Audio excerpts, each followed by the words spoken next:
We are waiting for the ongoing trade talks to continue with uncertainty over what happens next in these tariff negotiations. This comes as Chinese telecom giant Huawei is suing the U.S. government over the law passed last year, which bars the company's equipment from certain networks. On Sunday Morning Futures, I spoke with National Security Advisor John Bolton. Here's what he said about Huawei's lawsuit against the U.S. What's your reaction to the lawsuit against the U.S. government? Well, you know, there are a couple of aspects to this. Number one, the United States, along with a number of other countries, allies and friends of ours, some time back decided not to procure Huawei equipment for our national security-related telecommunication systems, and I think for very, very good reason. The Justice Department also indicted the chief financial officer of Huawei. That was not a political act either. She was accused of financial fraud. The extradition proceedings have begun in Canada. If an American company with an American CFO had done what the Justice Department accused Huawei of, we'd throw the book at them. It's just as simple as that. Joining us right now is the author of The Coming Collapse of China. Author Gordon Chang is here. Gordon, good to see you. Thanks so much for joining us. Thank you, Maria. So where are we on this? And then I want to get your take on whether or not this Boeing grounded situation, that China's grounding all the 737, 8 MAX jets, rather, is anything sort of to do with this trade story? Okay, on Boeing, first of all, I think it is a safety issue, but you also got to remember that China has a brand new competitor for the 737 MAX series, and that's their Comac C919, I think it is, which is about to be sold. So I think clearly that's in the back of the Chinese minds, which is the reason why they were among the first to actually ground the plane. So there are political considerations as well as safety ones. Where are we on a deal?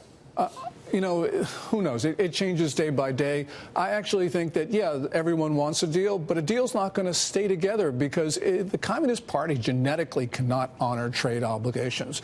And so we're going to see a series of really difficult, I think, discussions with the Chinese because they're not going to enforce it. And we're going to want to go back and snap back tariffs and all sorts of things. What we should do is just keep the tariffs on until they actually stop stealing our stuff and they stop these trade violations, which have gotten worse under Xi Jinping. So do you think that the Trump administration, if it does a deal, and the president in particular, are kind of losing this negotiation? If they go and do a deal without a strong enforcement mechanism, have they basically given in and been out negotiated? I don't think they're going to do that. They're not going to do that. But I don't know if they're going to do it because you got to remember, on the other side of this, we've got a lot of Democrats who are running for president, and there are 3 states, you know, Wisconsin, Michigan, Pennsylvania. You got a lot of blue-collar workers there, and they're going to say, well, I've been betrayed if the president does that. So I'm not going to rush to judgment and say that the president's going to cave because I think that there is a lot of stuff on the other side that will force him to do the right thing. Yeah. But if a deal doesn't get done,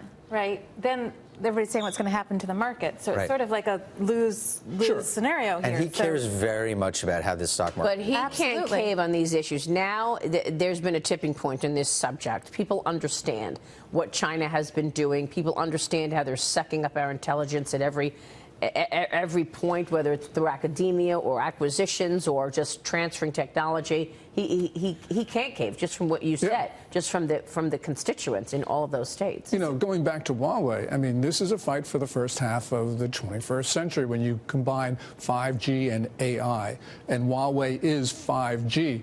And clearly, you know, they have been engaging in some really surreptitious activities, like downloading all that data from the headquarters of the African Union from 2012 to 2017. And the Chinese did that with Huawei equipment that they donated to the AU when they gave them the building. So clearly, this is not some sort of theoretical issue. This is something what the Chinese have already been doing. Yeah. And by the way, Maria, we've got this FTC case against Qualcomm, our only 5G competitor. The FTC's star witness on the first day of this trial was Huawei. This is nuts, where you have the federal government crippling our only hope in dominating 5G. Gordon, we got really weak car sales data out of China overnight. What's your assessment of how the economy is doing and how much pressure is on the Chinese to get a deal done?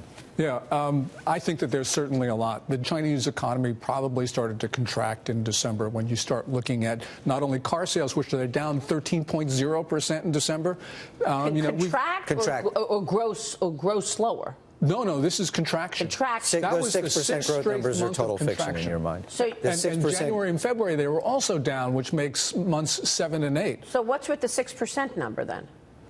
China says that its economy is growing 6%. Yeah, 6.6% for last year, 6.4 in the last quarter. Yeah, you had a well-known Chinese professor at Renmin University in Beijing in December created a sensation across China when he said, look, our economy is growing no more than 1.67, and it may even be contracting. You look at car sales, they clearly show that retail sales were not up in the month. You saw exports and imports crumble in December. They were also down in the combined January and February period. Fascinating. You look at the PMIs, the Purchasing Managers Index for the critical manufacturing sector, they've been negative consistently.